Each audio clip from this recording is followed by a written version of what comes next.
조금 전에 우리 원내대표님께서 말씀이 있었습니다마는 외통위 간사로서 다시 한 말씀 드리겠습니다. 어제 해경과 군이 발표한 작년 9월에 우리 해수부 공무원 피살 사건에 관련된 내용입니다. 어제 해경군의 발표로 인해서 우리 해수부 공무원이 서해상에서 처참하게 살해되고 시신이 소각된 이 사건에 대해서 당시 문재인 정부가 우리 공무원을 범법자로 낙인 찍었다는 그런 충격적인 사실이 드러났습니다. 이와 관련해서 앞으로 철저한 진상규명과 그에 따른 책임 규명이 있어야 되겠습니다만 몇 가지 의혹에 대해서 말씀을 드리겠습니다.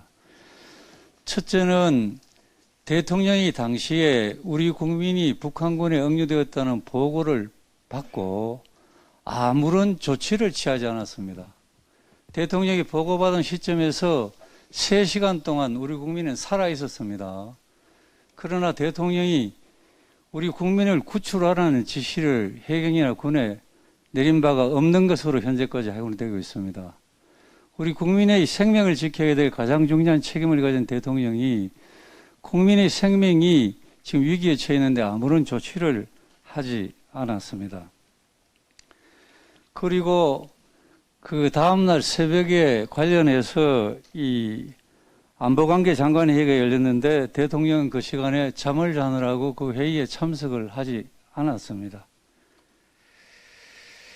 이와 관련해서 그 고인의 아들이 대통령에게 편지를 썼습니다. 우리 아빠가 잔인하게 죽음을 당할 때 이 나라가 무엇을 하고 있었느냐. 여기에 대한 대통령이 다시 답신 편지를 썼습니다. 내가 직접 진실을 밝혀내도록 챙기겠다 이렇게 얘기를 했습니다. 그러나 그 이후에 대통령은 아무런 조치를 하지 않았습니다. 결국은 유가족에게 또 거짓말을, 그 아들에게 거짓말을 했습니다. 그 아들은 그 자기 아버지가 월북자라는 낙인이 찍히는 바람에 본인이 가고 싶었던 육군사관학교 진학도 포기를 했습니다. 결국 고인의 아들은 대통령이 보낸 거짓 편지를 되돌려 주겠다고 그 편지를 청와대에 다시 돌려줬습니다. 국민의 생명을 지키는 것이 대통령의 최우선 책무이고 우리 정부의 존재 이유입니다. 문재인 대통령은 박근혜 대통령 당시에 세월호 사건이 발생했을 때 박근혜 전 대통령이 7시간 동안 뭘 했느냐, 사고를 제대로 챙기지 않았다 이런 얘기를 했습니다.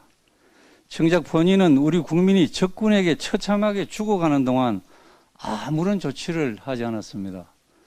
뿐만 아니라 우리 국민의 시신이 북한군에 의해서 불태워졌다는 보고를 받고도 그 당시 그 문재인 정부의 군과 해경은 북한 정부가 시신을 소각한 적이 없다는 그 한마디 말에 시신을 찾는다는 쇼를 대대적으로 벌인 바도 있습니다.